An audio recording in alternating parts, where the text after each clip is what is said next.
And even though not everything is going perfectly with Philae, it's still a huge success story decades in the making. And the European Space Agency is not alone in preparing for future missions. In fact, the future of space exploration is being planned in space centers everywhere from Asia to the Americas. CCTV's Jim Spellman has insight. 3, 2, 1. The private space industry has faced two major setbacks recently: the explosion of an unmanned rocket to resupply the International Space Station, and the crash of Virgin Galactic's Spaceship Two during a test flight that killed its co-pilot.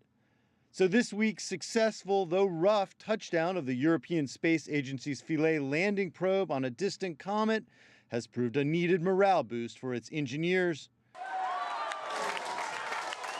and for space programs around the world.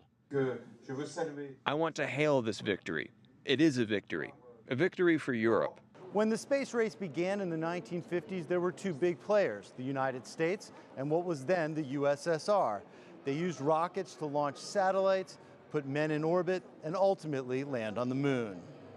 As more and more countries are jumping into the space race.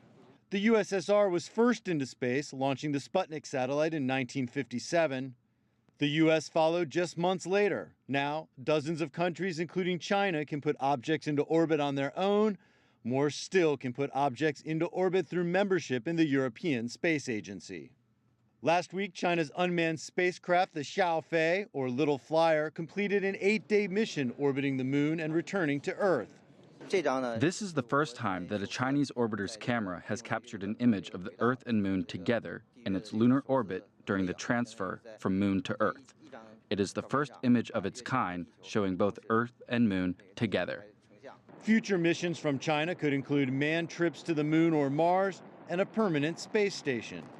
Later this month, Japan is scheduled to launch the Hayabusa 2 asteroid explorer.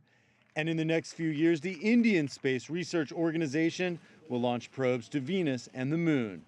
Here on Earth, Chile is using its ground-based ALMA satellite system to capture the most detailed images ever of new planets being born around a star. Because it's the first time that we have measured with the antennas distant by 10 or 15 kilometers.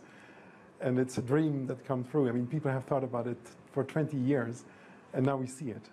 Traditional space powers like Russia and the U.S. are still planning major missions like NASA's Orion that will send humans deep into space. Leaving Earth and returning Earth is probably some of the toughest environment, most dynamic and time-critical environments that we see flying humans in space. This flight test and this campaign of flight tests are crucial to really understanding those environments of deep space. But those missions are years or decades away.